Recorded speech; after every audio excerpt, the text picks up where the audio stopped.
vou falar um pouco de câmbio. Nossa projeção de câmbio para esse ano é 1,80 e 1,90 para o ano que vem. O conceito de câmbio no Brasil é um câmbio caro, apreciado, que veio para ficar. Então, a sensação de que a moeda brasileira é cara, quando recebe estrangeiro e fala o Brasil é caro, o que está por trás disso?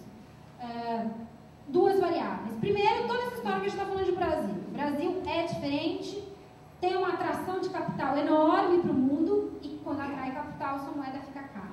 O outro ponto é um ponto técnico que a gente chama termos de troca, que é a relação do preço de exportação com o preço de importação. 70% do que a gente exporta é commodities e os preços de commodities só andam no mundo. Em especial, o minério de ferro teve um reajuste de 100% esse ano. Quando a gente olha o preço de importação, que é o outro lado da moeda, ele até vem caindo. Então, nossa relação de termos de troca, ela é crescente. E isso faz com que a apreciação da moeda brasileira seja crescente. Então, estruturalmente, a gente tem uma moeda apreciada.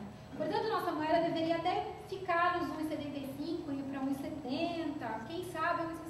O que não faz essa moeda chegar a isso, que é o outro ponto da história. São dois elementos. O primeiro se chama conta corrente. Conta corrente é tudo que o brasileiro, toda a relação do brasileiro com o não brasileiro, com o residente no exterior. O que se resume? A gente está importando demais e, portanto, tem que pagar essa conta. E a gente está remetendo muito lucro para fora. Então, as multinacionais daqui remetem lucro para a sua matriz.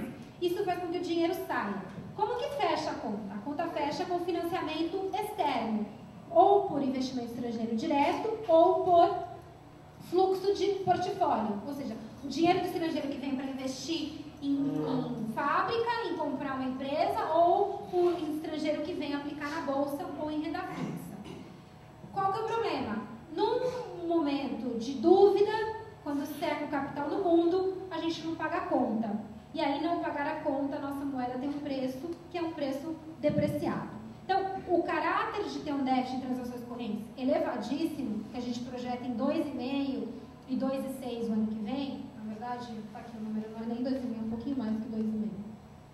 2,59 e 2,66 o ano que vem, é um número bastante forte, que dá um viés de depreciação da moeda brasileira, tá? Qual o outro ponto? O outro ponto é o Banco Central, que tem resistido firmemente em deixar a moeda apreciar. Não é uma política cambial, não está escrito em nenhum lugar, mas a gente vê que é o acúmulo de reservas e a entrada constante do Banco Central comprando, enxugando o excesso de dólar no mercado, faz com que também tenha um limite para a apreciação da nossa moeda. A gente acredita que com a entrada do Fundo Soberano, que está programada para o ano que vem, esse apetite por compras e acúmulo de reservas seja maior ainda, que dá de novo um pequeno viés de depreciação da nossa moeda. Então, são esses dois elementos de cada lado que favorecem a apreciação. Eu pulei, mas aqui a gente tem o termo de troca, que é a linha vermelha, que é a relação do preço de exportação com importação. Isso não muda para o ano que vem, mas porque a gente acredita que a percepção das nossas contas correntes, a gente assina uma consultoria externa e hoje essa consultoria escreveu um texto sobre o Brasil e falava exatamente do ponto de conta corrente, duvidando da capacidade brasileira de financiar essas transações correntes, que é de quase 60 bilhões de dólares. Como você financia isso? Tem que ter um fluxo grande. A nossa sorte é que a nossa taxa de juros continua sendo a mais alta no Brasil, então você tem uma atratividade do mundo, então o mundo inteiro vem aproveitar essa taxa de juros, então tem um ingresso imenso de capital, vai continuar o diferencial enorme. Nossa Bolsa Brasileira tem a sua atratividade, então agora a gente vê um fluxo enorme vindo com a capitalização da Petrobras até, então isso tudo faz com que a conta feche. Só que tem um preço para isso, que na nossa leitura é um pequeno viés de depreciação. Se a gente errar o câmbio, é porque a gente colocou ele mais depreciado do que deveria. Então não seria 1,90 ano que vem, seria alguma coisa mais próxima a 1,80. Seria o nosso. A gente consegue hoje, no nosso cenário, ver os erros, né? O erro de uma atividade maior, de um juros talvez ano que vem um pouco mais baixo, e de um câmbio talvez mantendo no patamar que ele está hoje. Por quê? As nossas variáveis de depreciação, a principal, que é a intervenção do Banco Central, é uma variável que a gente não prevê. A gente tem essa sensação hoje, pode ser que mude. Difícil, parece difícil dado o cenário de hoje. Dado o cenário de hoje, a gente imagina que eles vão querer até uma moeda mais depreciada. E o fim da história é que a nossa moeda perdeu toda a correlação com dólar-euro. Então, olhar dólar-euro e olhar o real, hoje não é referência. Olhar o real e olhar, por exemplo, dólar australiano, que era a nossa moeda paralela, também perdeu a correlação. É elemento doméstico que faz a diferença hoje para o real. Eu ia falar, mas você já falou que é doméstico, a depreciação do dólar é uma tendência para o ano que vem no mundo, e aí favorece o nosso risco de apreciação. O problema é que, ao longo deste ano, acabei não trazendo esse gráfico, ao longo deste ano a gente viu que o dólar-euro andou e subiu, e o real ficou nos 1,75. A gente até brincou, o real virou fixo. Porque ele, assim, um dia ou outro ele sentiu um pouco mais, mas põe no gráfico o dólar-euro, que fez isso, e o real fez isso.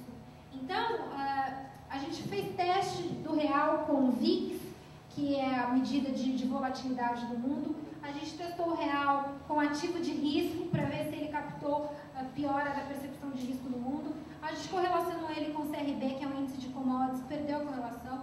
Correlacionou ele com o dólar australiano, correlacionou ele com o peso chileno, que é outro parceiro aqui do Chile, com moeda da África do Sul, com tudo. Ele contou a história dele, né? A história dele é de uma moeda apreciada, com alguma intervenção do Banco Central, e com uma história de transações correntes muito depreciada, que é a nossa história, que o mundo inteiro não deteriorou conta corrente como a gente deteriorou tão rápido, tá? Então, por isso que a gente convida o ano que vem a continuar monitorando os fatores domésticos, a despeito do que está acontecendo lá fora, que seria um dólar mais depreciado, portanto um real mais apreciado. Tá? Aqui está o resumo de todas as projeções, o que eu disse que a gente tem até 2020 esse cenário. Aí eu passo para vocês também, eu acabei não trazendo. Obviamente que eu sempre falo, né? 2020, a bola de cristal já falha um pouco mais, aí é mais projeção de longo prazo, mas ajuda como parâmetro, tá? Aqui é onde a gente tem bastante segurança do que está acontecendo. Eu vou aproveitar, isso daqui está com vocês, né? Já depois vocês repassam. Vou deixar meu telefone e meu e-mail também.